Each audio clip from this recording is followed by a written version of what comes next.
তাহলে বর্তমানে টলিগঞ্জের ব্যস্ততম তারকাদের মধ্যে অন্যতম দেব। কেননা এই তারকার হাতে বর্তমানে বেশ কয়েকটা চলচ্চিত্রের কাজ আছে। তাছাড়া আগামী দিনে তাকে অবশ্য রঘু ডাকাত চলচ্চিত্রের শুটিংয়ে যোগদান করতে দেখা যাবে। তাই তো বলাই বাহুল্য যে আপাতত রঘু ডাকাত চলচ্চিত্রের জন্য খুবই ব্যস্ত রয়েছেন টলিগঞ্জের এই সুপারস্টার।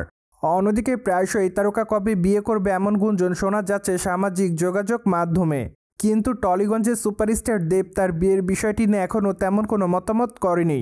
তাছাড়া সম্প্রতি এক সাক্ষাৎকারে এই তারকা তার বিয়ের বিষয়ে ব্যক্তিগত মতামত শেয়ার করেন। কেননা সেখানে টলিগঞ্জের তারকা দেব বলেন যে জীবনের শান্তি সবথেকে বেশি গুরুত্বপূর্ণ।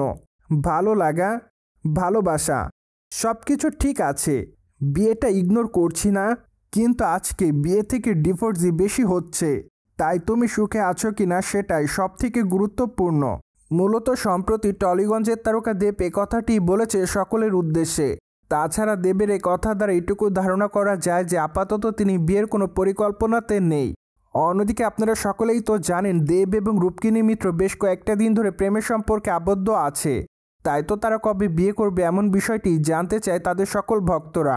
কিন্তু দুঃখের বিষয় যে এখন এই দুই তারকার কেউই বলেনি তারা আসলে কবে বিয়ে করবে। পাশাপাশি এখনও অবশ্য তারা তাদের প্রেমের বিষয়টি সকলের সামনে উন্মোচন করেনি। তাই তো তাদের ভক্তরা তাদের বিয়ের বিষয়টি নিয়ে সর্বদা এক্সাইটমেন্টের মধ্যে থাকেন। প্রসঙ্গত টলিগঞ্জের তারকা দেবকে রঘু ডাকাত চলচ্চিত্রের নাম ভূমিকায় অভিনয় করতে দেখা যাবে। চলচ্চিত্রটিতে অবশ্য দেবের বিপরীতে অভিনয় করতে দেখা যাবে দীপিকা পালকে। তাই তো বলাই বাহুল্য যে দ্বিতীয়বারের মতো এই দুই তারকাকে চলচ্চিত্রের পর্দায় অভিনয় করতে দেখা যাবে। ঠিক এজন্য আপাতত তাদের সকল ভক্ত অনুরাগীরা তাদের এই চলচ্চিত্রটি দেখার জন্য অপেক্ষার মধ্যে। তাছাড়া রঘু ডাকাত চলচ্চিত্রটি অবশ্য চলিত বছরের দুর্গা পূজা উপলক্ষে মুক্তি দেওয়া হবে। সো ভিউয়ার্স, জেনে তো নিলেন সম্প্রতি দেব বিয়ের বিষয়ে কি জানিয়েছে তার ভক্তদেরকে। ফলে বিষয়টি নিয়ে আপনাদের কোনো মতামত থাকলে কমেন্ট বক্সে জানাতে ভুলবেন না। Subscribe our channel for more update.